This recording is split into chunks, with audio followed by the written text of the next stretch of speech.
السلام علیکم، آپ دیکھ رہے ہیں UAE اردو نیوز اور میں ہوں ستار لغاری۔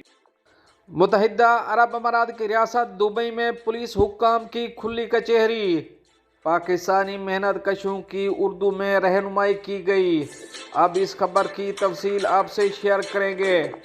متحدہ عرب امارات کے شہر دبئی میں پولیس نے کھلی کچہری کا انعقاد کیا، جس میں پولیس حکام نے محنت کشوں کے مسائل سنے اور ان پر قانونی رائے بھی دی۔ دبئی کے علاقے ستوا میں ہونے والی پولیس کی کھلی کچہری میں پاکستانی محنت کشوں نے بڑھ چڑھ کر شرکت کی۔ دبئی پولیس کے حکام نے غیر ملکی محنت کشوں کے مسائل سنے، قوانین کے بارے میں آگاہی دی اور قانونی مشورے بھی دیے۔ عربی نہ جاننے والے افراد کو اردو زبان میں رہنمائی فراہم کی گئی۔ ترجمان دبئی پولیس ابو ولید نے بتایا کہ یہ عوامی رابطہ مہم پرامن معاشرہ بنانے کی کوششوں کا حصہ ہے۔ دوستو، یہ تو تھی ایک اہم اپڈیٹ جو آپ دوستوں سے شیئر کری ہے۔ ملتے ہیں نیکسٹ اپڈیٹ کے ساتھ نیکسٹ ویڈیو میں، تب تک کے لیے اللہ حافظ۔